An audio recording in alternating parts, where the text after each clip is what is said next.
በስመ አብ ወወልድ ወመንፈስ ቅዱስ አሐዱ አምላክ አሜን። ለፍልሰታ ለማርያም 5ኛ ቀንና በቀን 5 ለምናስባቸው ለአባታችን ለአቡነ ገብረ መንፈስ ቅዱስ ወራዊ የመታሰቢያ በዓል እንኳን አደረሳችሁ አደረሰን።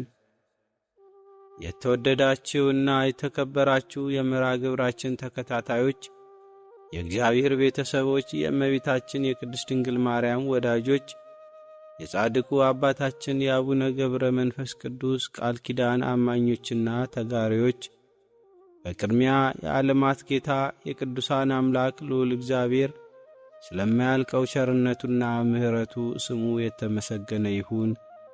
በኢትዮጵያ ኦርቶዶክስ ተዋሕዶ ቤተ ክርስቲያን አስተምህሮና ሥርዓት ውስጥ የቅዱሳን ጻድቃን ሰማዕታትና መላእክት ሕይወት ከእመቤታችን ከቅድስት ድንግል ማርያም አማላጅነት ፍቅርና ቡራኬ ተነጥሎ አይታይም። ቅዱሳን ሁሉ የከበሩትና የጸጋ አክሊል የተቀዳጁት በጌታችን በመድኃኒታችን በኢየሱስ ክርስቶስ ፍጹም አምላክነትና አዳኝነት አምነው መስቀሉን ተሸክመው በመከተላቸው ነው። ለእነርሱም ለሕይወታቸው መሠረትና የመንፈሳዊ ጥንካሬያቸው ምንጭ የጌታችን እናት የዓለም ሁሉ አማላጅ የሆነችው ቅድስት ድንግል ማርያም ነች። አባታችን ጻድቁ አቡነ ገብረ መንፈስ ቅዱስ በኢትዮጵያ ቤተ ክርስቲያን ታሪክ ውስጥ ከተነሱ ታላላቅና ድንቅ መንፈሳዊ ተጋድሎ ካላቸው አበው መካከል ግንባር ቀደሙ ናቸው። የጻድቁ ሕይወት ከጽንሰታቸው እስከ ዕረፍታቸው ድረስ ከእመቤታችን ከቅድስት ድንግል ማርያም ረድኤትና ቡራኬ ጋር በጥብቅ የተሳሰረ ነው። ድንግል ማርያም በገድላቸው ላይ የሁልጊዜ መጽናኛቸው፣ የጸሎታቸው ማሳረጊያና የቃል ኪዳናቸው ተጋሪ ሆና ትጠቀሳለች። የጻድቁ ወላጆች ስምዖንና አቅሌስያ ይባላሉ። እነዚህ ደጋግ ሰዎች እግዚአብሔርን የሚፈሩ በጎ አድራጊዎችና በምግባር የጸኑ ቢሆኑም ልጅ አጥተው ለረጅም ዘመናት በሐዘንና በጸሎት ይኖሩ ነበር።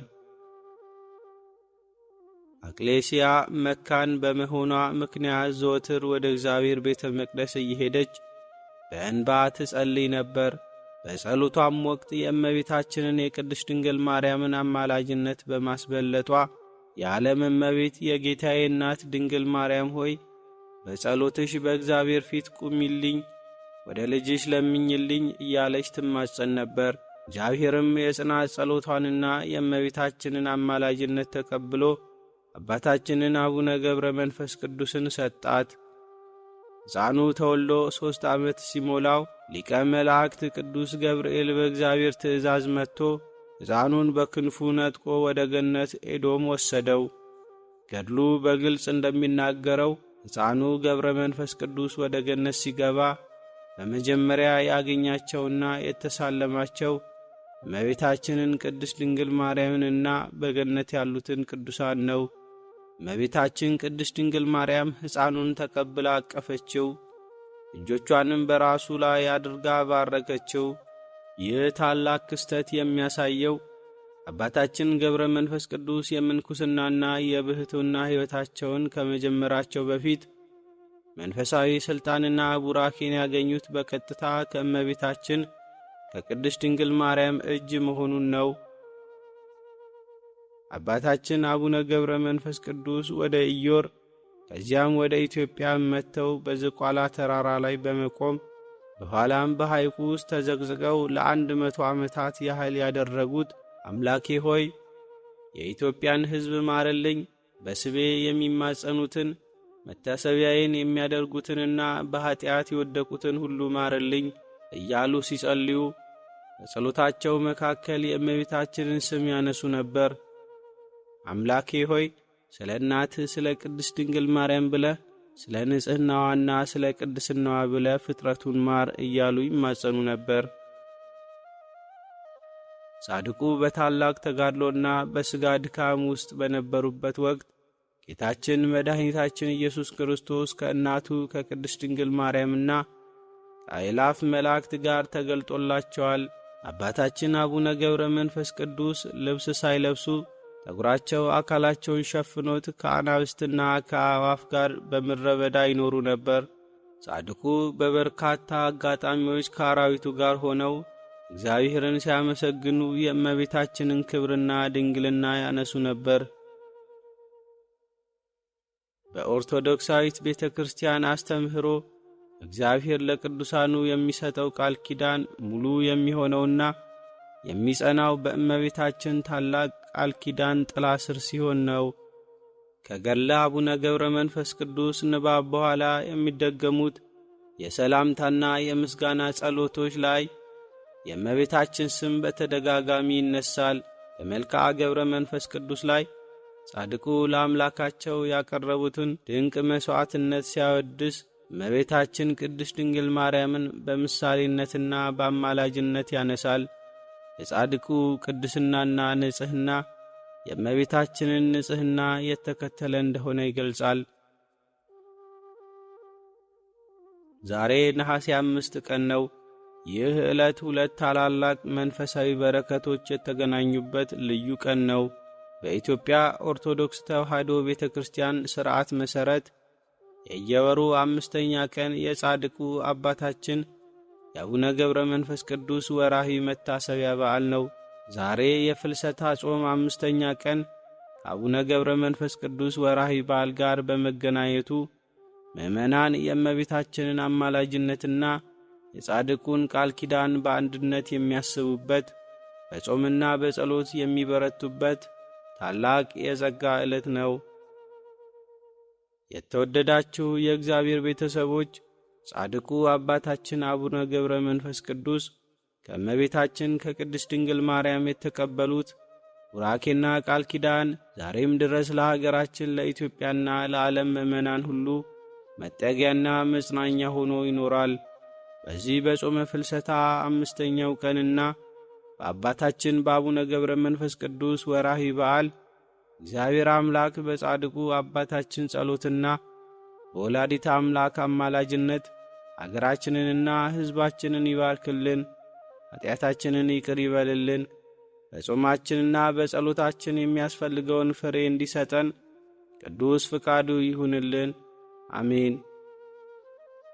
ከዚህ በመቀጠል የአባታችን አቡነ ገብረ መንፈስ ቅዱስን በጣም ድንቅ የሆነውን በማክሰኞ ቀን የሚጸለየውን የቃል ኪዳን ጸሎትና ተአምራቸውን እንድትከታተሉ በፍቅር እንጋብዛችኋለን። የእመቤታችን የቅድስት ድንግል ማርያም አማላጅነት፣ የአባታችን የአቡነ ገብረ መንፈስ ቅዱስ ጸሎትና ቃል ኪዳን፣ የቅዱሳን መላእክት ጥበቃና ረድኤት ከሁላችን ጋር ይሁን። አሜን። አንድ አምላክ በሚሆኑ በአብ በወልድ በመንፈስ ቅዱስ ስም አባታችን ገብረ መንፈስ ቅዱስ ጸሎቱን በጨረሰ ጊዜ እንደ ልማዳቸው መላእክት ወደ እርሱ መጥተው አንተ ጽኑ ተጋዳይ መነኩሴ ምን ትሻለህ አሉት። ከኔ በፊት የነበሩት ነቢያት፣ በአደባባይ የተጣሉ ሰማዕታት፣ ወንጌሉን ያስተማሩ ሐዋርያት፣ በየዋሻውና በየፍሩክታው ያሉ ጻድቃን፣ እነዚህ ሁሉ እግዚአብሔርን እንዳዩት እኔም ማየው ዘንድ እሻለሁ አላቸው። መላእክትም የአባታችን ገብረ መንፈስ ቅዱስን ነገር ሰምተው አባታችን የጠየቃቸውን ሁሉ ለጌታችን ነገሩት። ሰማይ ተከፈተ፣ የእሳት ድንኳንም ተገለጠ። 40ቱ እንስሳም ዙፋኑን ተሸክመው 24ቱ ካህናተ ሰማይም የወርቅ ማዕጠንት ይዘው በፊቱ ቆመው ሊቃነ መላእክትን በየማዕረጋቸው በየነገዳቸው በዙፋኑ ዙሪያ ቆመው አባታችን ገብረ መንፈስ ቅዱስም ጌታችን ኢየሱስ ክርስቶስን በአባቱ ቀኝ በዙፋኑ ላይ ተቀምጦ በአንድነቱ በሦስትነቱ አየው። የአብ የወልድ የመንፈስ ቅዱስን አንድነትና ሦስትነት ተረዳ። መላእክትና ሊቃነ መላእክት በየሥርዓታቸው 99ኙ ነገደ መላእክት በየወገናቸው ብዙ ብዙ የሚሆኑ መላእክት በየነገዳቸው ሁሉም በአንድ ቃል ቅዱስ ቅዱስ ቅዱስ አሸናፊ እግዚአብሔር ምስጋናህ በሰማይ በምድር የመላ ነው እያሉ ካንደበታቸው ምስጋና አይቋረጥም ነበር። አባታችን ገብረ መንፈስ ቅዱስም ይህን ባየ ጊዜ ታላቅ ፍርሃትን ፈራ፣ ተንቀጠቀጠ። እግዚአብሔርም ጽና፣ እኔን ስላየኸኝ አትፍራ፣ ዮሐንስ አቡቀለምሲስ እንዳየኝ አንተም እንድታየኝ ያጸናሁህ ያበረታሁህ እኔ ነኝና ወዳጄ ገብረ መንፈስ ቅዱስ ከእኔ ምን ትሻለህ? ምንስ ትለምነኛለህ? እነሆ ታየኝ ዘንድ በለመንኸኝ ጊዜ ተገለጽኩልህ። እስከ ሞት ድረስ የጨከንክ የታገስክ፣ ከአንበሶች ጋር መኖርን ያልፈራህ፣ ሳትጠራጠር ገዳማትን የዞርክ፣ በግብፅ ገዳማት 300 ዓመት የኖርክ፣ እኔ መርጬ ንጹሕ አድርጌ የፈጠርኩህ ወዳጄ ገብረ መንፈስ ቅዱስ ሆይ ምን ላድርግልህ? አሁንም የለመንኸኝን ሁሉ እንዳልዋሽ እልሃለሁ። ምን እንዳደርግልህ ትወዳለህ? አባታችን ገብረ መንፈስ ቅዱስም ይህን ታላቅ ምስጢር ከፈጣሪው ከጌታው ሰምቶ እጅግ ደስ አለው። አባታችንም ጌታዬ አምላኬ፣ ይህ ለእኔ አይገባኝም፣ እንደ እኔ ላሉት ለሌሎች ያላደረግከውን ለእኔ ያደርግህልኛልና አሁንም የምሕረትን ቃል ኪዳን ስጠኝ። የገቡታን ሰዎች ማርልኝ፣ ኃጥአን ናቸውና ንስሐ የማያሻቸው ጻድቃንን ልትጠራ አልመጣህምና ኃጥአን ወደ ንስሐ ልትመልስ መጣህ እንጂ። ጥርሳቸውን እያፋጩ እንባቸው እንደ ክረምት ዝናብ እየወረደ በሲኦል ውስጥ የሚሰቃዩ ነፍሳትን አስባቸው። ሰይጣን ስላሳታቸው ነውና ባለማወቅም በማወቅም የሰሩትን ማራቸው፣ ይቅር በላቸው አለ። ጌታችንም አባታችን ገብረ መንፈስ ቅዱስን በፊቴ ድካምን ላበዙ ለሌሎች ቅዱሳን ያላደረግኩትን ድንቅ ነገር ለመንኸኝ። መነኩሴው ለትጹን ክፋቱ ስለበዛ ስለ አንድ ኃጢአተኛ ለመነኝ። ጽኑ ሥቃይ ወዳለበት ሲኦል ከገባ በኋላ በብዙ ድካም መላልሶ ለመነኝ። የዚያን የኃጢአተኛ ሰው ነፍስ ከሲኦል አውጥቼ እንዳልተፈጠረች አደረግኳት። ሙታን በሚነሱበት ጊዜም ጻድቃን በሚኖሩበት በመንግሥተ ሰማያትም ቢሆን ኃጥአን በሚኖሩበት በገሃነመ እሳት ቢሆን አትገኝም። ወዳጄ ገብረ መንፈስ ቅዱስ ለአንተ ግን እንዲህ አይደለም። እንደ ቸርነቴ እምርልሃለሁ እንጂ መታሰቢያህን የሚያደርጉ ስምህን የሚጠሩ ኃጥአንን ሁሉ እንደ ቸርነቴ እንደ ይቅር ባይነቴ እምርልሃለሁ እንጂ እምቢ አልልህም። የለመኸኝም ሁሉ አደርግልህ ዘንድ በማይታበል ቃሌ ቃል ኪዳን ሰጥቻለሁና አለው። አባታችን ገብረ መንፈስ ቅዱስም ይህን ቃል ኪዳን ሰምቶ በግንባሩ ወድቆ ሰገደ። ሰማያውያን መላእክት፣ ምድራውያን ጻድቃን፣ ሰማዕታት ይህን ሰምተው ደስ አላቸው። ለአምላካችን ለፈጣሪያችን ምስጋና ይገባል። ቅድመ ዓለም የነበርክ ዓለምን አሳልፈ የምትኖር ሃሌሉያ ብለው አመሰገኑ። አባታችን ገብረ መንፈስ ቅዱስም ጌታዬ የምትምርልኝ ምን ያህል ነው አለው። ጌታም በዕድሜ ልክ በእያንዳንዷ ቀን ሺህ እምርልሃለሁ አለው። የአባታችን የገብረ መንፈስ ቅዱስ ዕድሜው ከተወለደበት ቀን ጀምሮ ይህን ቃል ኪዳን እስከተቀበለበት ቀን ድረስ 300 ዓመት ሆኖት ነበር።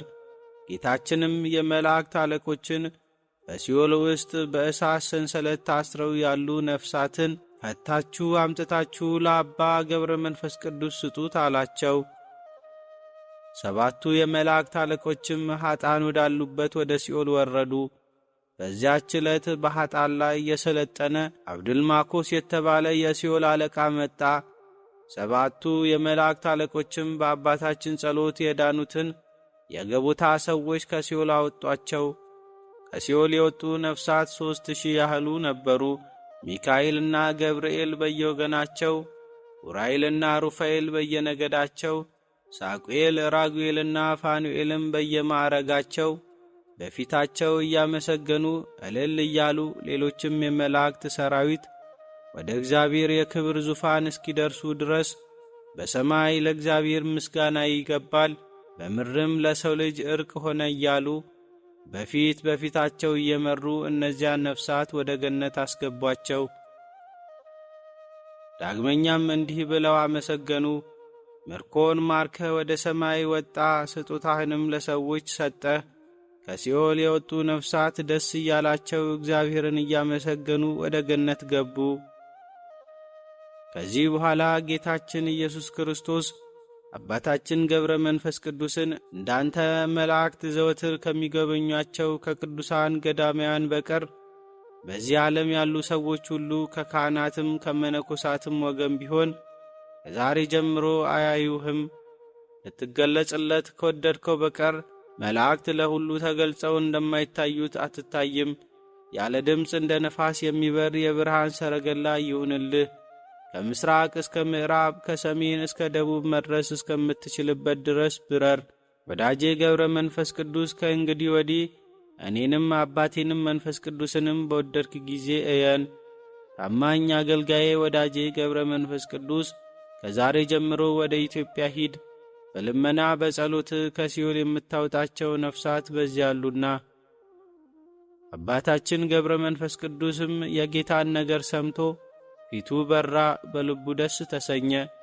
ጌታዬ ፈጣሬ ወደዚያች አገር ማን ይመራኛል? መንገዷንስ በምን አውቃለሁ? ከታናሽነቴ ጀምሮ ሩቅ አገር እንደሆነች ሰምቻለሁና አለው። እግዚአብሔርም አለው፣ እኔ በሥልጣኔ አደርሰሃለሁ፣ መላእክትም ከአንተ አይለዩም። በእነርሱ ዘንድ የከበርክ ሆነሃልና እኔንም በወደድክ ጊዜ ታገኘኛለህ፣ የለመንኸኝን ሁሉ አደርግልሃለሁ አለው። ጌታችንም አባታችን ገብረ መንፈስ ቅዱስ ይህን ቃል ኪዳን ከሰጠው በኋላ ከእርሱ ተለየ። የመላእክት ሰራዊትም የዳዊትን መዝሙር ምርኮን ማርከ ወደ ሰማይ ወጣህ፣ ለሰው ልጆችም ስጦታን ሰጠህ እያሉ ጌታን ተከትለው ወጡ። እጹብ ድንቅ ነገርን ባዩ በሰሙ ጊዜ በአርያም ፍጹም ደስታ ሆነ። ዓለም ከተፈጠረ ጀምሮ ክርስቶስ ወደዚህ ዓለም እስከ መጣበት ድረስ እንዲህ ያለ ነገር አልታየም አልተሰማም። ከዚህ በኋላ መላእክት ቀድሞ ወደ ነበረበት ቦታ በክብር መለሱት። ወደዚህ ዓለም የመምጣቱን የእግዚአብሔርን ልጅ ሰው የመሆኑንም ነገር ያበስር ዘንድ ስሙ ገብርኤል የሚባል መልአኩን አስቀድሞ ላከ። በገሊላ አውራጃ ወዳለችው ወደ ድንግል ማርያም ገብቶ ደስታን የተመላሽ ድንግል ሆይ ደስ ይበልሽ፣ እግዚአብሔር ከአንቺ ጋር ነው። ከሴቶች ተለይተሽ አንቺ የተባረክሽ ነሽ። እነሆ ትጸንሻለሽ፣ ወንድ ልጅንም ትወልጃለሽ አላት። እመቤታችን ድንግል ማርያምም ወንድ ሳላውቅ ይህ እንዴት ይሆንልኛል አለችው። መልአኩ ቅዱስ ገብርኤልም መንፈስ ቅዱስ ያድርብሻል አላት። በእውነት መንፈስ ቅዱስ አደረባት። የአብ ኃይሉም የልጁ እናት ለመሆን አጸናት። አብ ግን ከእርሷ ሰው አልሆነም። መልአኩ ገብርኤልም ከአንቺ የሚወለደው ቅዱስ ነው፣ የልዑል እግዚአብሔር ልጅም ይባላል አላት። እመቤታችን ድንግል ማርያም መልአኩን የእግዚአብሔር አገልጋዩ እነሆ እንደ ቃልህ ይደረግልኝ አለችው። ያን ጊዜ የእግዚአብሔር ልጅ ከእርሷ ተወለደ። መልአኩ እንደ ነገራት አንዱ የሚያከብራት ነው፣ አንዱ ከእርሷ የሚወለድ ነው፣ አንዱ የሚያጸናት ነው። ወደ ላይ ወደ ጽርሐ አርያም መውጣት እንችል ዘንድ በሦስቱ የብርሃን ምሰሶች መወጣጫን አደረገች። ወልድ ከአባቱ ጋር ወዳለበት ወደ ጽርሐ አርያም ሕሊናዋን አቀናች። አባታችን ገብረ መንፈስ ቅዱስ አንድነትን ሦስትነትን እንዳየ ወልድም ከሰማየ ሰማያት ወርዶ ራሱን ዝቅ አድርጎ በእመቤታችን ማኅፀን አደረ። ንጽሕናዋን ቅድስናዋን በወደደ ጊዜ በጽርሐ አርያም እናት ትሆነው ዘንድ ወደ ሰማይ አላወጣትም። እርሱ ራሱ ወልድ ወርዶ በጸራቢው በዮሴፍ ቤት አደረ እንጂ በዚያ ተወልደው ዘንድ በኪሩቤል ሰረገላ አላስቀመጣትም። ስሟ ናዝሬት በምትባል ሀገር በገሊላ ሳለች በማዕፀኗ አደረ እንጂ። ዳግመኛም በቤተልሔም በበረት ተኛ። ላምና አህያ በትንፋሻቸው አሟሟቁት። በክንድ ታቀፈ። በሰሎሜም እጅ ተዳሰሰ። ከድንግልናቱ ጡቶች ወተትን አመነጨ። የእናቱን ጡት ለመጥባት አፉን ከፈተ። በሽተኞችን እየፈወሰ ተአምራትን እያደረገ አደገ። በሜዳ ላይ በመዳህ በመታቀፍ የሰውን ባሕሪ ገንዘብ አደረገ። ባደገም ጊዜ የሰዎችን ሥርዓት ፈጸመ። በመንገድ በመሄድ ደከመ። የወይን ቦታ አቅራቢ በምትሆን ስሟ ሲካር በምትባል በሰማርያ በውሃ ጉድጓድ አጠገብ ተቀመጠ። ከሳምራዊት ሴት ውሃ ይጠጣ ዘንድ ለመነ። በዚህ ዓለም በግልጽ ተመላለሰ። በ30 ዘመን በዮርዳኖስ ወንዝ ተጠመቀ። አብም የምወደው ልጄ ይህ ነው፣ እርሱንም ስሙት ብሎ መሰከረ። ደጋግ ተአምራትን አደረገ። ውሃውን ወደ ወይን ለወጠ። 12 ዓመት ሙሉ ደም ሲፈሳት የነበረችውን ሴት በልብሱ ጫፍ አዳነ። በ5 እንጀራና በ2 ዓሣ ብዙዎችን አጠገበ። ከኀጢአት በቀር የሰውን ሥርዓት ሁሉ ፈጸመ። በአይሁድ ሥርዓት የፋሲካን በግ በላ። የቂጣ በዓልን ለማክበር ወጣ። ጾም በመጾም ተራበ። የሚፈትነው ሰይጣንም መጥቶ እነዚህ ድንጋዮች እንጀራ ይሁኑ ብለ እዘዝ አለው። ጌታችን ኢየሱስ ክርስቶስም ሰው በእንጀራ ብቻ አይኖርም ከእግዚአብሔር በሚወጣ ቃልም ነው እንጂ። ዳግመኛም ተራበ። ከእርሷ ፍሬ ያገኝ እንደሆነ ሊያይ ወደ ዕፀ በለስ ሄደ። ሄዶም ፍሬ ባጣባት ጊዜ ረገማት። ያን ጊዜ ፈጥና ደረቀች።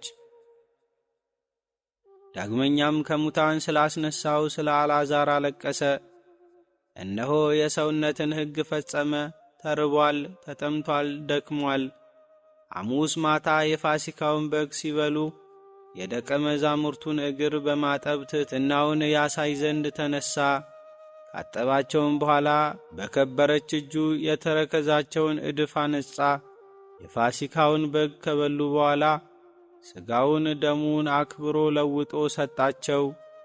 ይኸውም ዘራ ብሲ ያልተቀላቀለው መለኮት የተዋሃደው ነው።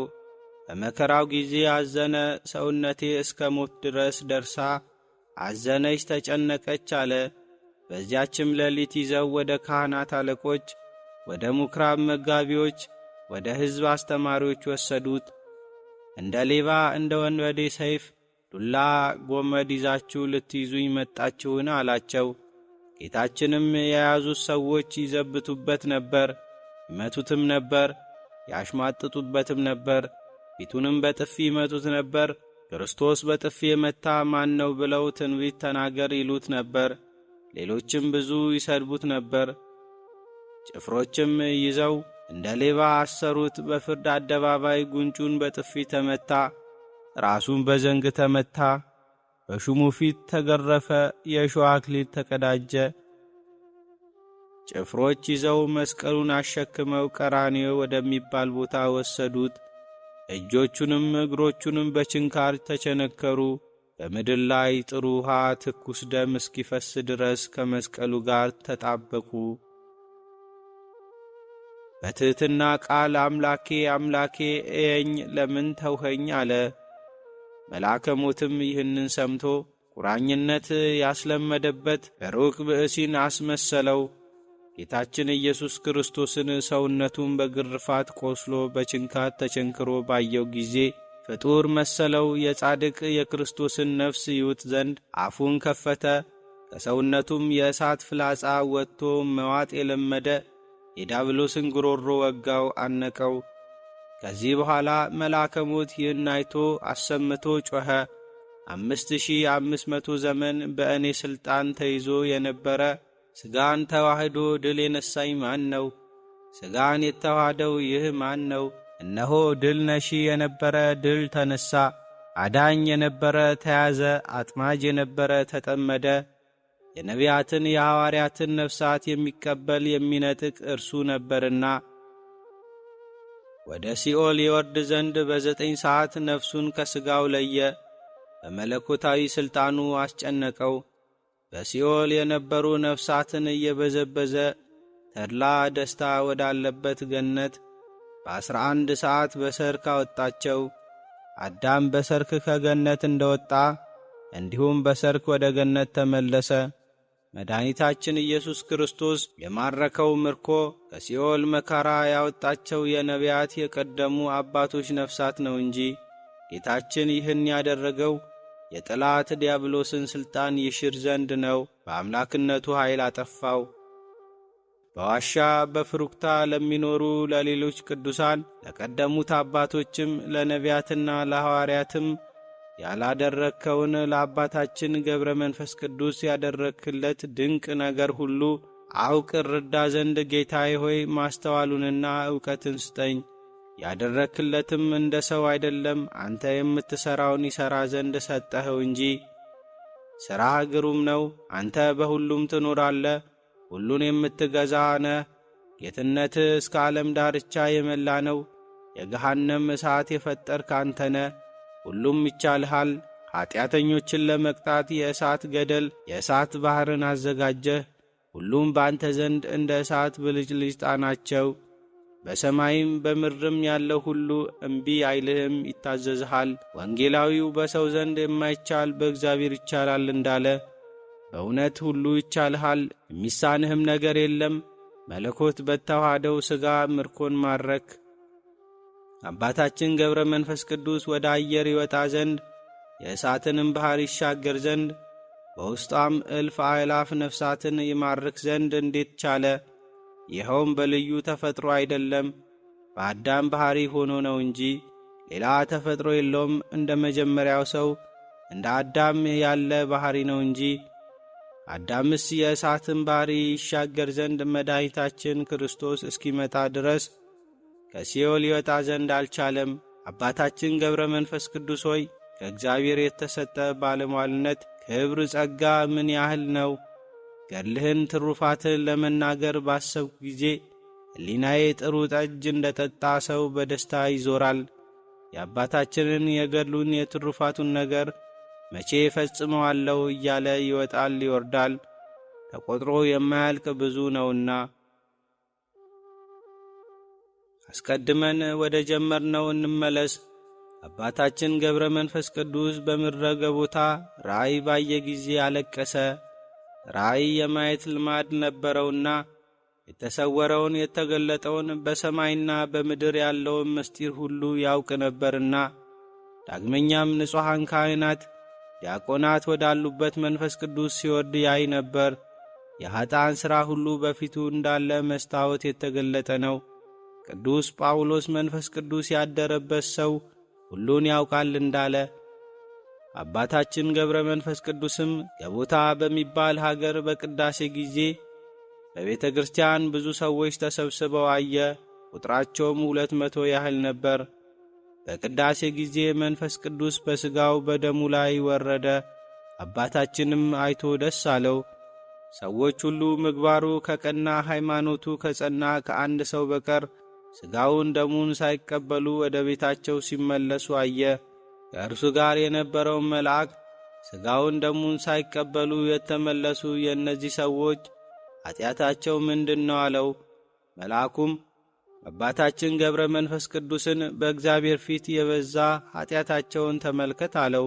አባታችን ገብረ መንፈስ ቅዱስም መለስ ብሎ ሰይጣን ከቅጽረ ቤተ ክርስቲያን አንስቶ በቤታቸው እስኪደርሱ ድረስ በእሳት አለንጋ እየገረፈ እየነዳ ሲወስዳቸው አየ።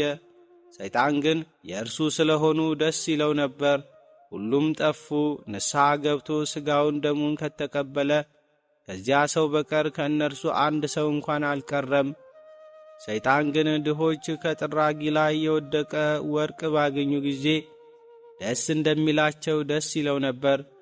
በሕይወት ዘመናቸው በምድር ላይ ንስሐ ያልገቡ ኀጢአተኞች ሁሉ በእውነት የተጣሉ ናቸው፣ ለሰይጣንም ጭፍራ ሆኑት። አባታችን ገብረ መንፈስ ቅዱስም ይህን ድንቅ ነገር ባየ ጊዜ አዘነ፣ አለቀሰ። አቤቱ ጌታዬ ፈጣሬ፣ ሰይጣን ሕዝብህን ማርኮ ወሰደ። ሥጋህን ከ200 ሰው አንድ ስንኳን የቀረ የለም። ነቢዩ ዳዊት በመዝሙሩ ያለ ዋጋ ሕዝብን ሰጠህ ብሎ እንደተናገረ አባታችን ገብረ መንፈስ ቅዱስም ይህን ተናግሮ አለቀሰ። ሐዋርያት እንደ ጾሙ ይጾም ዘንድ ምህላም ያደርግ ዘንድ ወደደ። ቀድሞ ወደ ነበረበት የባሕር ደሴት ሄዶ ጸሎትን አበዛ። ይቅርታ ከማይገባው እርሱም ሰውን አግኝቶ ይቅር ከማይል ከጠላት ከዲያብሎስ ወገኖቹን ሁሉ ይቅር ይላቸው ዘንድ በጽኑ ልብ እግዚአብሔርን ለመነው። ጌታችንም ተገልጾ ንዑድ ክቡር የሚሆን አባታችንን ስለ ብዙ ድካምህ ብዙ ነፍሳትን ማርኩልህ አለው።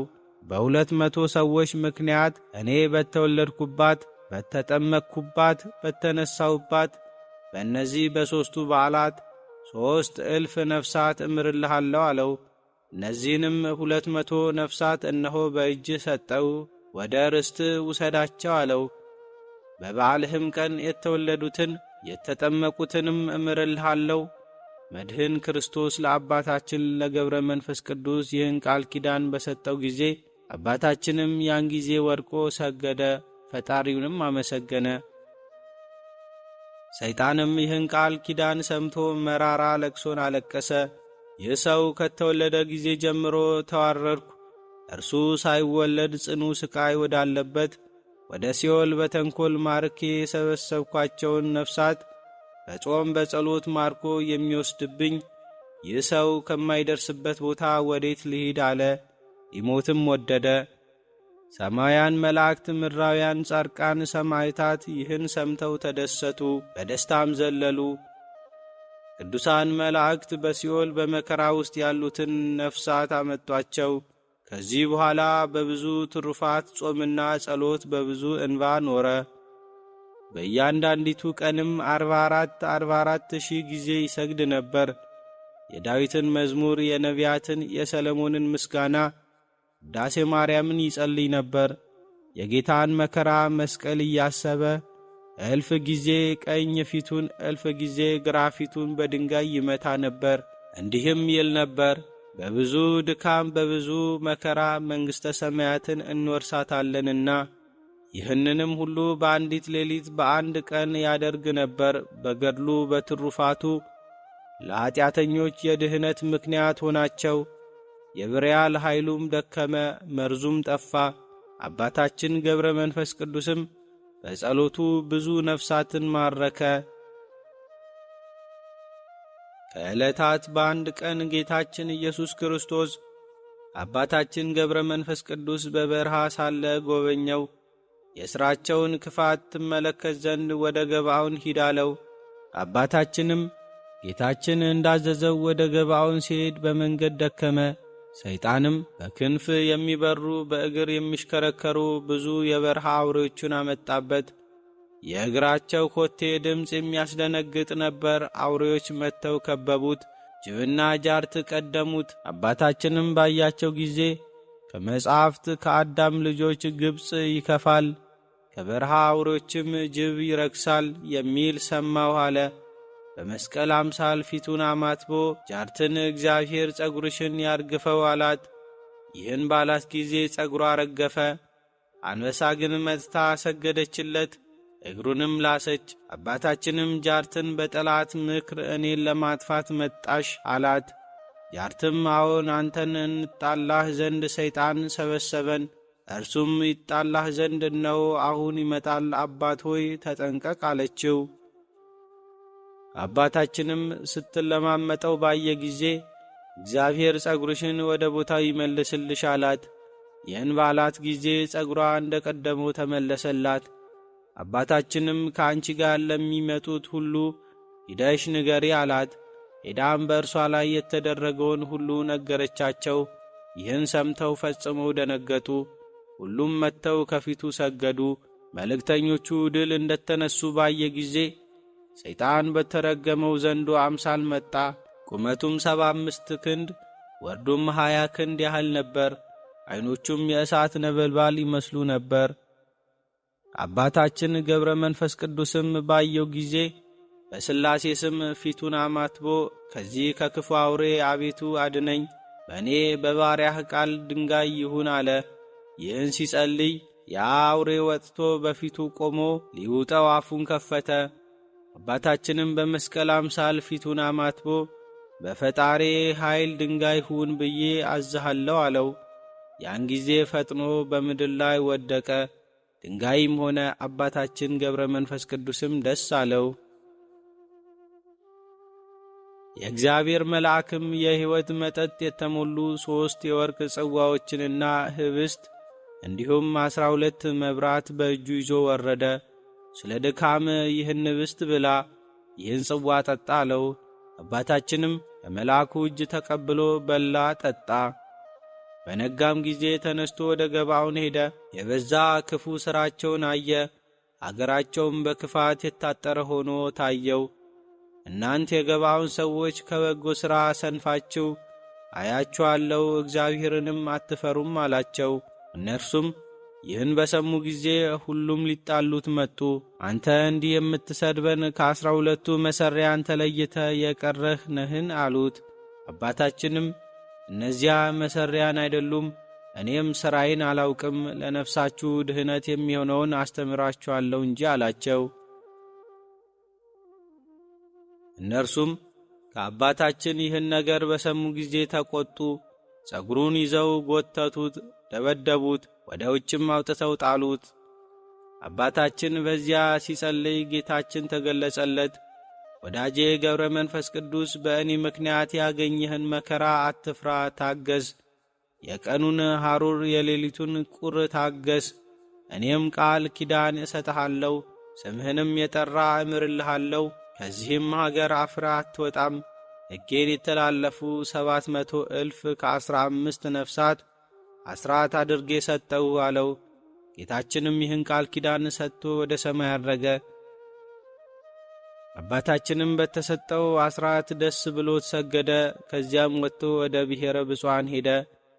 አባታችን ገብረ መንፈስ ቅዱስ ብሔረ ብፁዓን ገብቶ ንዑዳን ክቡራን ሰዎች የሚኖሩብሽ አገር ሰላም ላንቺ ይሁን አላት።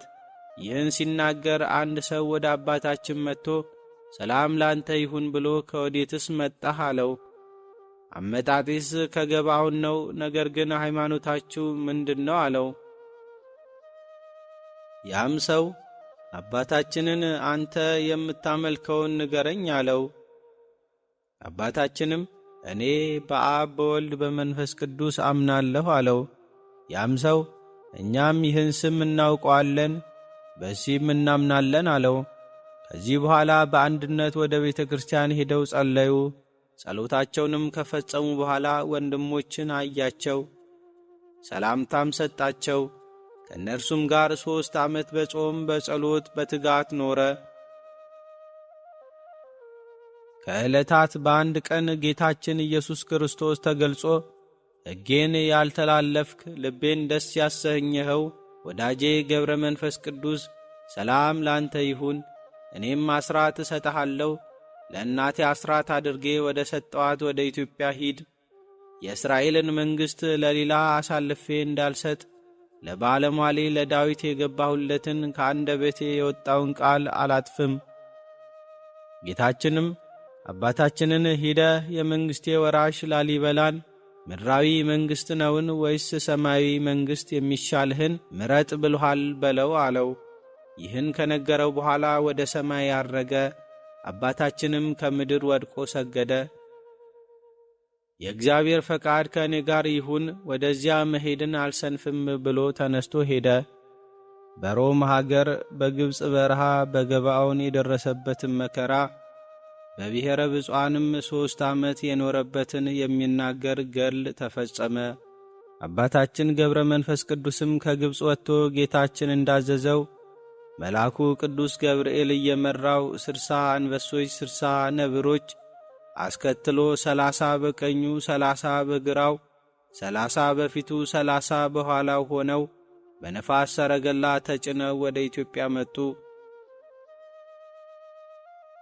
ምድረ ከብድም አደረሳቸው። ዳግመኛም ወደ ዝቋላ ተራራ ወሰደው። ከዚህ በኋላም የእግዚአብሔር የሕጉን ታቦት እጅ ይነሳ ዘንድ 9 ቅዱሳን ወደ ነበሩበት ወደ አክሱም ሄደ። መልእክቱን ለንጉሥ ላሊበላ ያደርስ ዘንድ ከአክሱም ተነስቶ ሄደ። ደርሶም ንጉሥ ሰላም ላንተ ይሁን አለው። ንጉሡም የእግዚአብሔር ሰላም ከአንተም ጋር ይሁን አለው። የጸጉሩንም ብዛት አይቶ አደነቀ። የእግዚአብሔር ሰው አባቴ ከወዴት መጣህ አለው። አባታችን ገብረ መንፈስ ቅዱስም ከብሔረ ብፁዓን መጣሁ አለው። ንጉሡም ብሔረ ብፁዓን የሚባለው የት ነው ያለው አለው። የሀገሪቱስ ሥርዓት ምን ይመስላል ብሎ ጠየቀው። ለመስማት የሚያስደንቅ ሥርዋን ሁሉ አስረዳው። ንጉሡም ሰምቶ ፈጽሞ አደነቀ። አባታችን ገብረ መንፈስ ቅዱስም ቅዱስ ላሊበላን ጌታዬ ፈጣሬ ወደ አንተ የላከው ታላቅ መልእክት አለኝ አለው። ንጉሡም ይህን ሰምቶ ደነገጠ። በፊቱም ራሱን ዘንበል አድርጎ በል ንገረኝ አለው። አባታችን ገብረ መንፈስ ቅዱስም ጌታችን ኢየሱስ ክርስቶስ ሰላም ላንተ ይሁን ወዳጄ፣ የምድር መንግሥት ትወዳለህን? ወይስ የሰማይ መንግሥት የሚሻልህን ምረጥ ብሎሃል አለው። ንጉሥ ላሊበላም ይህን ሰምቶ በእውነት እግዚአብሔር በፍጥረት ሁሉ የተመሰገነ ነው ብሎ ሰገደ። ምድራዊ መንግሥትማ ኃላፊ ነው፣ እኔስ የሰማዩን መንግሥት እመርጣለሁ አለው። ንጉሥ ላሊበላም ከአባታችን አንደበት ይህን ሰምቶ አባታችን ገብረ መንፈስ ቅዱስን የብሔረ ብፁዓን ሰዎች ሥራ ጠየቀው። አባቴ ያየኸውን ሁሉ አትደብቀኝ ንገረኝ አለው። አባታችን ገብረ መንፈስ ቅዱስም መልሶ ልጄ የብሔረ ብፁዓንን ሰዎች ሥራ አልደብቅህም፣ እነግርሃለሁ አለው። ዳግመኛም ሥርዓቷን አሰራሯን አስረዳው። ንጉሥ ላሊበላም ይህን ሰምቶ ከእግሩ ወድቆ ሰግዶ ባርከኝ አለው።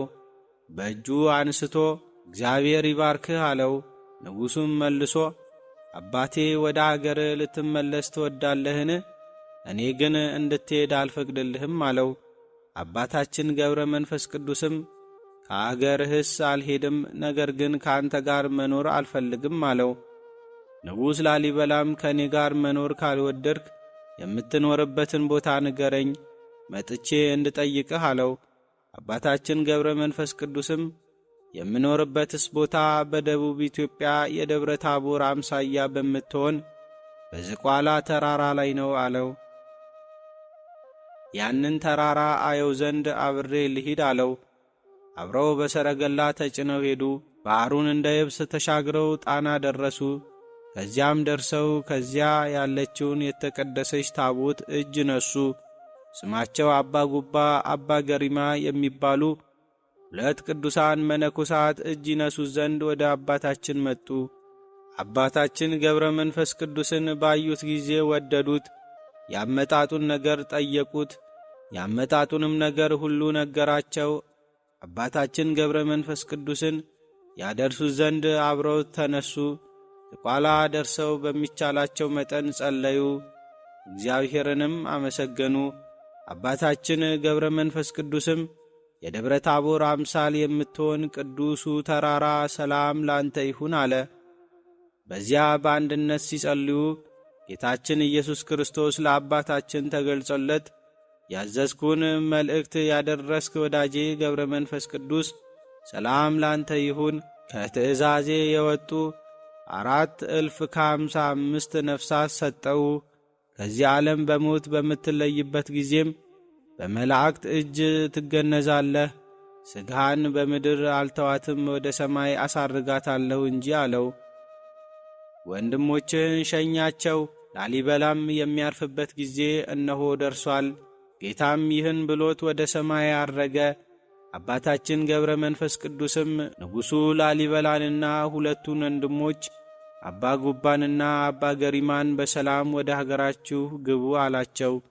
እነርሱም ከዚህ ተራራ አታውርደን አሉት። አባ ጉባና አባ ገሪማንም ለብቻቸው ጠርቶ ንጉሡ የሚያርፍበት ጊዜ ስለደረሰ ወደ የቤታችሁ ግቡ፣ እናንተ ግን ከፈለጋችሁ ተመልሳችሁ ኑ አላቸው። እነርሱም እሺ ብለው እጅ ነስተው ሦስቱም በሰረገላ ሄዱ። ወርወር በደረሱ ጊዜ ላሊበላ ቤተ መንግሥቱ ገብቶ አረፈ። አባታችን ገብረ መንፈስ ቅዱስም ከባሕሩ ዳር ቆሞ ምስራቁንና ምዕራቡን ሰሜኑንና ደቡቡን ተመለከተ። የኢትዮጵያ ሕዝብ ኀጢአቱ በፊቱ ተገልጾ ታየው። አባታችን ገብረ መንፈስ ቅዱስም ወደ ባሕር ተወርውሮ ገብቶ በራሱ ተተክሎ ከዚያ ባሕር እንዳልወጣ በሕያው ስም አማልኩ፣ በእግሬም አልቆምም አለ። 40 ቀንና 40 ሌሊት በባሕር ውስጥ እንዲህ ሆኖ ኖረ። ወደ አባታችን ገብረ መንፈስ ቅዱስ ስምህን የጠራ መታሰቢያህን ያደረገ እምርልሃለሁ የሚል ቃል ከሰማይ መጣ። ብፁዓዊ አባታችንም መልአኩን የኢትዮጵያን ሕዝብ ሁሉ ካልማረልኝ ከዚህ ባሕር አልወጣም አለው። እስከ 100 ዓመትም ድረስ ተዘቅዝቆ ኖረ። ሥጋው ሁሉ አለቀ፣ ደሙም በባሕር ውስጥ ፈሰሰ፣ ውሃውም ደም መሰለ። አጥንቶቹም እንደ በረድ ነጭ ሆነው ታዩ። አጋንንት ሊጣሉት ከአራቱ ማዕዘን ወደ እርሱ ይመጡ ነበር። በየዕለቱ 500 አጋንንት እስከ 100 ዓመት ድረስ በጦር ይወጉት ነበር። ስለታም በሆኑ ድንጋዮችም ይቈርጡት ነበር። ከመጀመሪያው ሰማዕት እስጢፋኖስ ጀምሮ እስከ መጨረሻው ሰማዕት ሊቀ ጳጳስ ጴጥሮስ ድረስ እንደ እርሱ የተጋደለ ሰው የለም። የአባታችን መከራው በክርስቶስ አምነው ከሞቱ ሰማዕታት ሁሉ ከተቀበሉት መከራ የበዛ ነው። ከዚህ በኋላ ጌታችን መጥቶ ከባሕር ዳር ቆሞ ወዳጄ ገብረ መንፈስ ቅዱስ የኢትዮጵያን ሰዎች ሁሉ ምሬልሃለሁና ተነስ ውጣ አለው። ያን ጊዜም አባታችን ገብረ መንፈስ ቅዱስ ያሰበው ስለተፈጸመለት ደስ እያለው ከባሕር ወጣ። አጥንቶቹ እንደ መርፌ ቀዳዳ ተበሳስተው ተገኙ። ጌታችንም መላ ሰውነቱን በእጁ ዳሶ ምንም እንዳልደረሰበት እንደ መጀመሪያው ጤነኛ አደረገው። ከዚህ በኋላ ወደ ምድረ ከብድ ላከው። ከዚህ በኋላ ወደ ሰማይ ወጥቶ ከፀሐይ በላይ ከሰማይ በታች 7 ዓመት ኖረ። ዳግመኛም ከዚያ ወርዶ ወደ ምድረ ከብድ ሄደ። በዚያም እስከ 7 ዓመት ድረስ እንደ ምሰሶ ተተክሎ ቆሞ ሲጸልይ ኖረ። ወደ ላይም አንጋጦ ቅንድቦቹን ሳይሸፍን እጆቹን ወደ ላይ እንደ ዘረጋ ሲጸልይ ኖረ። ከዚህ በኋላ ሰይጣን በቁራ ተመስሎ መጣ። ዐይኖቹን ወደ ሰማይ አንጋጠው አገኘ። በራሱ ላይ ተቀምጦ ዐይኖቹን አነቆረው አሳወረውም። ከዚህ በኋላ 2 ሳምንት ሙሉ እንደ ቀድሞው ምንም ጸሎቱን ሳያቋርጥ ሲጸልይ ሰነበተ። ከዚህ በኋላ የመላእክት አለቆች ቅዱስ ሚካኤልና ቅዱስ ገብርኤል መጥተው በፊቱ ቆመው 2ቱን ዐይኖቹን እፍ አሉባቸው። ወዲያውም አዩ። እይታቸውም ከቀደመው 7 እጅ በለጠ። አባታችን ገብረ መንፈስ ቅዱስንም ከዚህ በፊት ይጣሉህ የነበሩ ጠላቶችን አጋንንትን ከዝቋላ ምድር ታጠፋቸው ዘንድ ወደ ዝቋላ ሂድ አሉት። ከሰማይ ከእግዚአብሔር ዘንድ ስለ ተጋድሎህና ስለ ትዕግሥት ታላቅ ኃይል ይሰጥሃልና። ከዚህ በኋላ ሚካኤልና ገብርኤል ወደ ሰማይ ወጡ። አባታችን ገብረ መንፈስ ቅዱስም ከዚያ ተነስቶ መላእክት እንደነገሩት ወደ ዝቋላ ተራራ ሄደ። በመንገድም 3 ሽማግሌዎች ደክመው በጥላ ስር አርፈው አገኘ። ያረፉበትም ተራራ እንደ ፀሐይ ያበራ ነበር። አባታችንም አይቶ በልቦናው እሰወራቸዋለሁ ብሎ አሰበ። እነርሱም አይተው ስለ እግዚአብሔር ፍቅር 1 ምዕራፍ ያህል አዝለ ውሰደን እያሉ አሰምተው ተናገሩ። ቀርቦም ባያቸው ጊዜ መላ ሰውነታቸው በሽበት የተሸፈነ የደከሙ ሽማግሌዎች መሆናቸውን ተረዳ። አንዱን አዝሎ ሄደ።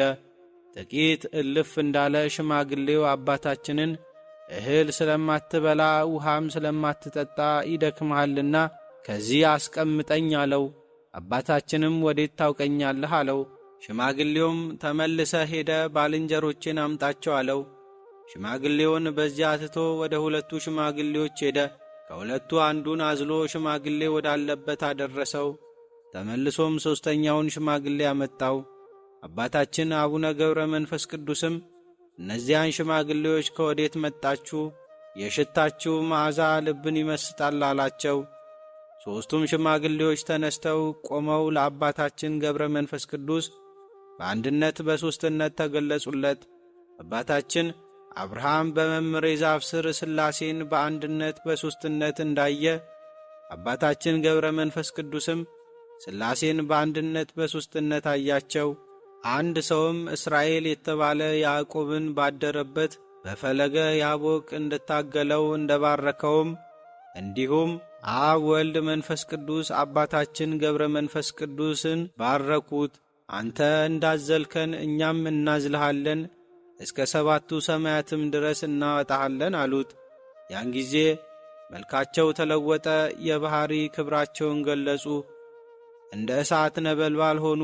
መባረክት ሁሉ ተብለጨለጨ፣ ሰማያትም ተነዋወጡ፣ ድንጋዮችም ወደቁ። ደቀ መዛሙርቱ በደብረ ታቦር ታላቅ ምስጢርን እንዳዩ ይህች መለኮታዊ ጸጋ መንፈሳዊት ሀብት ለብፁዓዊ አባታችን ገብረ መንፈስ ቅዱስ ተሰጠችው።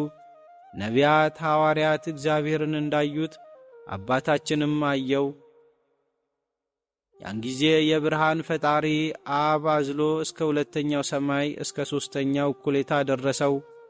ወልድም ተቀብሎ አዝሎ እስከ 5ኛው ሰማይ እስከ 6ኛው እኩሌታ ደረሰው።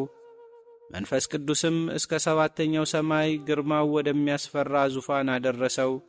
ጻድቁ አባታችንም በአራቱ ማዕዘናት በከበበው በምስጢር ጎርፍ ተዋጠ፣ ደነገጠ። በማይነገር በማይመረመር ግርማ ለተገለጸለት አምላክ በግንባሩ ወድቆ ሰገደ። ከተገለጸለትም ግርማ የተነሣ እንደ በድን ሆነ። ጻድቁም ሕልም የሚያልም መሰለው። 3ቱ ሽማግሌዎች እንዳዘሉት እስከ 7ኛው ሰማይም እንዳደረሱት ሕልም የሚያይ ይመስለው ነበር። አባታችንም ከዙፋኑ ፊት በደረሰ ጊዜ 3ቱም በአንድ ዙፋን ተቀምጠው አየ። ይኸውም በአንድነት በሦስትነት ነው። በመላእክትም በሰውም በፍጥረትም ሁሉ አንድ ስግደት፣ አንድ ምስጋና ይቀርብላቸዋል። ሐዋርያው ጳውሎስ ስለ ራሱ እንዳለ በክርስቶስ የታመነ አንድ ሰው አውቃለሁ፣ ዘመኑም ከ14 ዓመት በፊት ነው። በሥጋው እንዳለም እንደሆነ ከሥጋውም ተለይቶም እንደሆነ እንጃ እግዚአብሔር ያውቃል። ያንን ሰው እስከ 3ኛው ሰማይ ድረስ አወጡት። ያንን ሰው እኔ አውቀዋለሁ። በሥጋው እንደሆነ ከሥጋው ተለይቶም እንደሆነ እንጂ እግዚአብሔር ያውቃል። ወደ ገነት አወጡት። በዚያም የሰው ልጅ ሊናገረው የማይቻለውን የማይመረመር ምስጢርን ሰማ።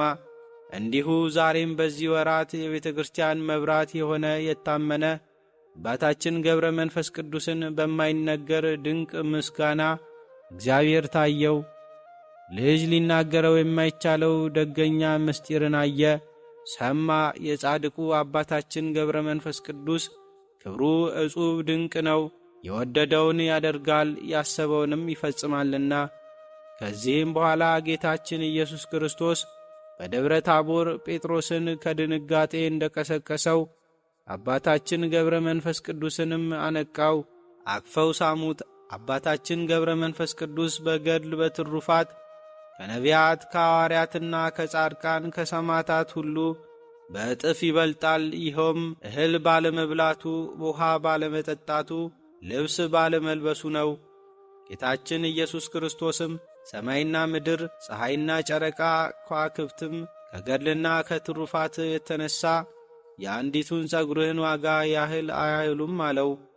አጥንትህን ሥጋህን 100 ዘመን ሙሉ ሲነድፉ ሲወጉህ የነበሩ አጋንንትን ታጠፋቸው ዘንድ ወደ ዝቋላ ሂድ። እኔ እንደ ወሰድኩህ አላወቁም፣ በባሕር ውስጥ አለ ይላሉና 7ቱ ሊቃነ መላእክት ይርዱ፣ የእሳት መብረቆች ይከተሉህ ይቅደሙልህ፣ በመብረቅ ሰረገላ ተጭነህ ብረር አለው። አብ ወልድ መንፈስ ቅዱስ አባታችን ገብረ መንፈስ ቅዱስን በክብር ሸኙት። ከዚህ በኋላ አባታችን ገብረ መንፈስ ቅዱስ በመብረቅ ሰረገላ ተጭኖ ወደ ዝቋላ ወረደ። አጋንንትን አስደነገጣቸው። ሊቃነ መላእክትም ከበው በእሳት ሰይፍ ቆራርጠው ጣሏቸው፣ በመብረቅም አነደዷቸው። አመድ ትቢያ ሆኑ፣ በነፋስም በተኗቸው። አባታችን ገብረ መንፈስ ቅዱስ በመላእክት አጋዥነትና በተሰጣቸው ኃይል ያጠፏቸው አጋንንት ቁጥራቸው 7,000 እልፍ ከ1,000 ያህሉ ነበር። ሁሉም በአንዲት ሰዓት ጠፉ፣ አንድስ እንኳን አልተረፈም። ከዚህም በኋላ የመላእክት አለቆች ከመባርክት ጋር ወደ ሰማይ ወጡ። አባታችን ገብረ መንፈስ ቅዱስም አንበሶችና ነብሮች ወዳሉበት ወደ ምድረ ከብድ ሄደ። ከዚህም በኋላ መንፈስ ቅዱስ የጠራቸው 3ቱ ቅዱሳን በአንድ ቀን አባታችን ወዳለበት መጡ። አንዱ የዋልባው አባ ሳሙኤል ነው፣ አንዱ የሐዘሎ አባ አንበስ ነው፣ አንዱም የበጌ ምድሩ አባ ብንያም ነው። እያንዳንዳቸው በአንበሳ ተጭነው መጡ። ምድረ ከብድም ደረሱ። አባታችንም አይቶ ተሰወረባቸው። እነርሱም 7 ቀን በምህላ ሰነበቱ። የተሰወሩ አንበሶችም ወጥተው 3ቱ ቅዱሳን ወዳሉበት ደርሰው አንበሶቻቸውን በሏቸው፣ ዋጧቸው። እንዳይን ጥቅሻም ደማቸውን ላሱ። ወዲያውኑ ተሰወሩ። እነዚያም ቅዱሳን እጅግ ደነገጡ፣ ታላቅ ሐዘንም አዘኑ። የቅዱሳኑም ሐዘን ለአባታችን ገብረ መንፈስ ቅዱስ ተገለጸለት። አባታችንም 60 አንበሶችና 60 ነብሮች አስከትሎ ከእግዚአብሔር በተሰጠው በሚያስፈራ ግርማ ወደ እነርሱ መጣ። መላእክትም የብርሃን ድባብ ይዘው መጡ። ጸጉሩ መላው ሰውነቱ አልብሶት ነበር። የራሱም ጸጉር በምድር ላይ ይሳብ ነበር። 7 ክንድ ከስንዝር ያህል ነበር። ጽሙም በአንገቱ ወርዶ በምድር ላይ ይዘረጋ ነበር። 3 ክንድ ከስንዝር ያህል ነበር። አጥፎም ይለብሰው ነበር። በሚያስፈራ ግርማም ወደ እነርሱ ደርሶ ቅዱሳን አባቶች ሰላም ለእናንተ ይሁን አላቸው። እነዚያም ቅዱሳን ግርማውን ባዩ ጊዜ ደነገጡ። እነዚያም አንበሶችና ነብሮች በፊቱ ያጉረመርሙ እንደ ፈረስ ምድርን ይቆፍሩ ነበር። አባታችን ገብረ መንፈስ ቅዱስም እነዚያ ቅዱሳንን እኔ ብቻዬን ወደምኖርበት ወደዚህ ገዳም ስለምን መጣችሁ አላቸው። እነዚያም ቅዱሳን ጸሎት የከበረች እንደሆነች ባወቅን ጊዜ ወደ አንተ መጣን። በዘመኑ ሁሉ አንተ የባሕታውያን አለቃ ነህና ስለዚህም ነገር የእግዚአብሔርን ሥራ ትነግረን ዘንድ በረከትህንም ታድለን ዘንድ ወደ አንተ መጣን።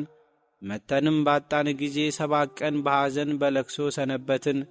ጸሎትም ስናደርስ በዛች ዕለት አንበሶች መጥተው አንበሶቻችንን ይዘው እንደ ዓይን ጥቅሻ በልተው ዋጧቸው ብለው ነገሩት። አባታችን ገብረ መንፈስ ቅዱስም አንበሶቹን እስከ ዕለተ ሞታችሁ ድረስ የረገጥኩትን የእግሬን ትቢያ ትበሉ ዘንድ ነው እንጂ እግዚአብሔር ያላዘዛችሁን ለምን በላችሁ? በሉ የበላችሁትን ሁሉ ትፉ አላቸው። አፋቸውንም ከፍተው የበሉትን የአንበሶችን ሥጋቸውን አጥንታቸውን ተፉ። በሆዳቸውም ምንም አልቀረም፣ እንደ ዓይን ጥቅሻ በአንድ ጊዜ ተፉ እንጂ። አባታችን ገብረ መንፈስ ቅዱስም ፊቱን ወደ ምሥራቅ መልሶ ወደ አምላኩ ጸለየ። አልዓዛርን ከመቃብር ያስነሳኸው ጌታዬ ፈጣሪዬ፣ አገልጋዮችን ይከተሉ ዘንድ የሰጠሃቸው እነዚያን የሞቱ አንበሶችን አስነስተ ለአገልጋዮች ስጣቸው ብሎ ያን ጊዜ አባታችን በጌታዬ በኢየሱስ ክርስቶስ ኃይል ተነሱ ብሎ የአንበሶችን ሥጋ ባረከ። አንበሶቹም እንደ ዓይን ጥቅሻ ፈጥነው ተነሱ፣ እንደ ቀድሞው ሆኑ፣ እንደ ሰው ተናገሩ፣ አጉረመረሙ። ወደ አባታችን ገብረ መንፈስ ቅዱስ ቀርበው ከእግሩ በታች ሰገዱ። እነዚህም አንበሶች ከእንግዲህስ ወዲህ አንተን እንከተላለን፣ ጌቶቻችንን ቅዱሳን እኛን ሊያስነሱ አልቻሉም፣ አንተ ግን ከአንበሶች ሆድ አውጥተ አስነስተናልና አሉት። አባታችንም ወደ ቀድሞ ጌታችሁ ሂዱ ብሎ አሰናበታቸው። እነዚያም ቅዱሳን የአምላክን ሥራ አደነቁ። አባ ሳሙኤልም አባታችን ገብረ መንፈስ ቅዱስን አባቶይ በዚች ቀን ድንቅ ነገርን አየን። መልክ የእግዚአብሔርን መልክ ይመስላል። ግርማ ዕጹብ ድንቅ ነው። ንጽሕናህ ቅድስናህም ፍጹም ነው። የጸሎትም ኃይል በአንበሶች ተበልተው የሞቱትን አንበሶቻችንን አስነሳ አለው። አባታችን ገብረ መንፈስ ቅዱስም ከዚህ የሚበልጥ ከዚህ የሚበዛ ድንቅ ነገር አሳያችኋለሁ አላቸው። ያን ጊዜውን ዐይኖቹን ወደ ላይ አንቅቶ በእጁ ደመናን ጠቅሶ ብሩህ ደመናን መጥቶ ቀረበለት። አባታችንም በላዩ ተቀምጦ በዐይኖቻቸው እያዩት ወደ ሰማይ ወጣ። ፀሐይን አልፎ እስከ 7ኛው ሰማይ ደርሶ በእግዚአብሔር ዙፋን ፊት ቆመ። እንዲህም አለ፣ ጌታዬ አምላኬ፣ ሥጋ ለለበሰ ሁሉ ምግብን የምትሰጥ ክንድህን የምትዘረጋ በሥርዓት ጸንቶ የሚኖር እንስሳን ሁሉ የምታጠግብ ለተራቡት ምግብን የምትሰጣቸው ለእነዚህ ባሮች ቅዱሳን ምግባቸውን ስጣቸው። እነዚህ ቅዱሳን እኔን ሊጠይቁ ከሩቅ አገር የመጡ ናቸውና ለደቀ መዝሙርት ያልካቸውን አስብ። እነዚህ ሰዎች ያሳዝኑኛልና የሚበሉትን ስጧቸው ያልከውን እንደተራቡ በሰዳቸውም በመንገድ ይደክማሉ። ይህን ከመናገር ጋር 5ቱን እንጀራና 2ቱን ዓሣ ባርከ የተራቦን ያጠገብክ በአንተ ማበርከትና ሥልጣን ገንዘብ ነውና ለዘላለሙ። አሁንም ምሕረት የተመላች እጅህን ላክ፣ ለባሮችም ምግባቸውን ስጣቸው።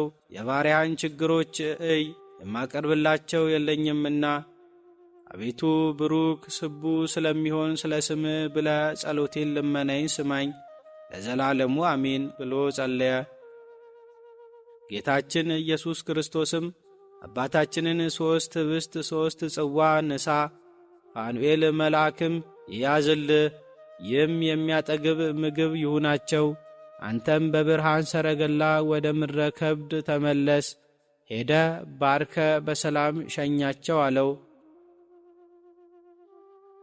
አባታችን ገብረ መንፈስ ቅዱስም በደመና ተጭኖ ከመልአኩ ከፋኑኤል ጋር እንዳይን ጥቅሻ ወደ ምድር ውስጥ ወርዶ ቅዱሳኑ ባሉበት ምድር ድንገት ብቅ አለ።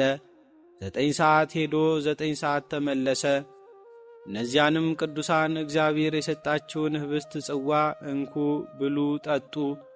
እነዚያም ቅዱሳን አባታችን እግዚአብሔርን በወዴት አገኘኸው አሉት። በሰባተኛው ሰማይ በጽርሐ አርያም አገኘሁት አላቸው። አባ ሳሙኤልም አባታችን ገብረ መንፈስ ቅዱስን እንደዚህ እንደወደድክ እስከ ጽርሐ አርያም ድረስ በሥልጣንህ ዘወትር ትሄዳለህን? አለው። አባታችን ገብረ መንፈስ ቅዱስም አዎን በወደድኩ ጊዜ እሄዳለሁ፣ ሐሳቤንም ፈጽሜ እንዳይን ጥቅሻ ፈጥኜ እመለሳለሁ አለው። አባታችን ገብረ መንፈስ ቅዱስና 3ቱ ቅዱሳን እንዲህ ሲነጋገሩ መሸ። 3ቱም ቅዱሳን ኅብስቱን ጽዋም በእጃቸው እንደያዙ አባታችን ገብረ መንፈስ ቅዱስ ባርኮላቸው ከነርሱ ተሰወረ። 3ቱ ቅዱሳንም አባታችን ገብረ መንፈስ ቅዱስ ከሰማይ ያመጣላቸውን ኅብስትና ጽዋ ተመግበው በዚያ አደሩ። በማግስቱም አባታችን ወደ እነርሱ መጥቶ በሰላም ወደ ቦታችሁ ሂዱ፣ የእግዚአብሔር ሰላምም ከእናንተ ጋር ይሁን ብሎ አሰናበታቸው። እነዚያም ቅዱሳን የአባታችንን የገብረ መንፈስ ቅዱስን ሥራ እያደነቁ ወደ የአገራቸው ሲሄዱ እንዲህ ተባባሉ። እኛስ እንደኛ ደካማ ሰው መስሎን ነበር።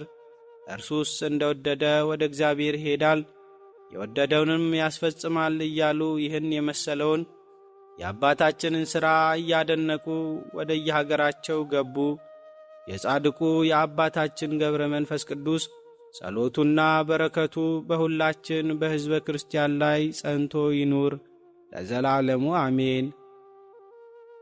ውድ ክርስቶሳውያን ይህንን መንፈሳዊ ማዕድና ጸሎት እስከዚህ ሰዓት ድረስ አብራችሁን ስለተካፈላችሁ እግዚአብሔር አምላክ አብዝቶ ይባርካችሁ፣ የልባችሁንም መሻት በጎ የሆነውን ሁሉ ይፈጽምላችሁ።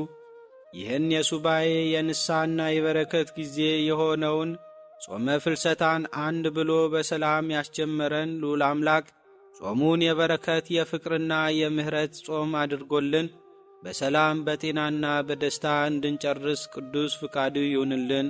በዚህ በተቀደሰና ሰማያዊ ደጆች በተከፈቱበት ሰዓት በጸሎታችሁ አስቡን ብላችሁ ለጠየቃችሁን ወንድምና እህቶቻችን፣ እናት አባቶቻችን ወለተ ያሬድ፣ ትርሲተ ድንግል፣ ወልደ ሥላሴ፣ ፍቅርተ ማርያም፣ ወለተ መስቀል፣ ወለተ ጊዮርጊስ፣ ወለተ ጊዮርጊስ፣ ወለተ ሥላሴ፣ ወለተ ጻድቅ፣ አጸደ ማርያም፣ ወለተ ሰማዕት፣ ወለተ ኪዳን፣ ሀብተ ማርያም፣ ፍቅረ ሥላሴ፣ ወለተ ኪዳን፣ ወለተ ኪሮስ፣ ፍስሐ፣ ገብረ ሥላሴ፣ ኃይለ ሚካኤል፣ እህተ ማርያም፣ ወለተ ሥላሴ፣ ወለተ ኪዳን፣ ወለተ ማርያም፣ ሳሙኤል፣ ቅዱስ፣ ወለተ ሰማዕት፣ ገብረሃና፣ ተስፋ ሚካኤል፣ ገብረ ሕይወት፣ ገብረ ሥላሴ፣ ወለተ ጻድቅ፣ ወለተ ማርያም፣ ፍሬ ሰንበት፣ ወለተ ጊዮርጊስ፣ ወለተ መድህን፣ ወለተ ማርያም፣ ወለተ ጻድቅ፣ ርብቃ፣ ወለተ ማርያም፣ ወለተ ሐና፣ ሴቴ፣ አስካለ ማርያም፣ ወለተ ሚካኤል፣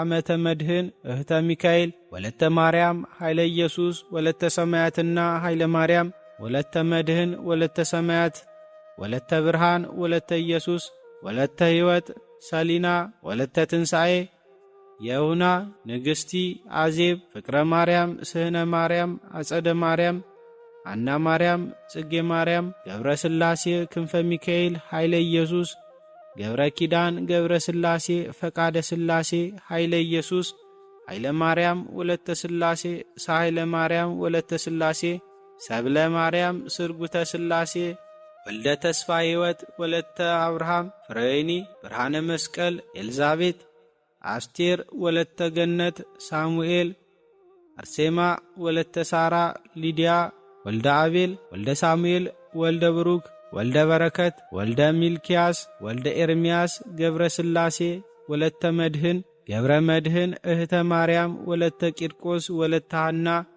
ገብረ እግዚአብሔር ገብረ ሥላሴ ገብረ ማርያም ወልደ ሥላሴ ወለተ ማርያም ወለተ ሚካኤል ቢዛና ሰላማዊት ወልደ ሰንበት ጽጌ ማርያም ወለተ ማርያም ገብረ ማርያም ወልደ ገብርኤል እና ገብረ ቂርቆስ ዕድላዊት ሁላችሁንም እግዚአብሔር ያስባችሁ ከነቤተሰባችሁ በሕይወት በጤና ያቆያችሁ። ዕድሜ ዘመናችሁ ይባረክ፣ ሥራችሁን የሰመረ ቀናችሁ ያማረ ኑራችሁን የከበረ ጸሎታችሁንም የተሰማ ያድርግላችሁ። ሉል እግዚአብሔር ከኀጢአት በቀር የልቡናችሁን መሻት ሁሉ ይፈጽምላችሁ። እንዲሁም ከዚህ ዓለም ድካም በሥጋ ተለይተው ያረፉትን ወገኖቻችንን ወለተ ጽዮን ወልደ ሰማያት ወለተ ሥላሴ ገብረ ሥላሴ ኢዮብ ወለተ ማርያም ሳህለ ማርያም ኃይለ ጊዮርጊስ በለጠ ወለተ ሐና እግዚአብሔር አምላክ ይማርልን። የክብር ባለቤት የሆነው ጌታ ነፍሳቸውን በአብርሃም በይስሐቅና በያዕቆብ አጠገብ ቅዱሳንና ጻድቃን በሚያርፉበት መከራና እንባ በሌለበት በአጸደ ነፍስ በገነት በመንግሥተ ሰማያት በክብር ያሳርፍልን፣ አሜን።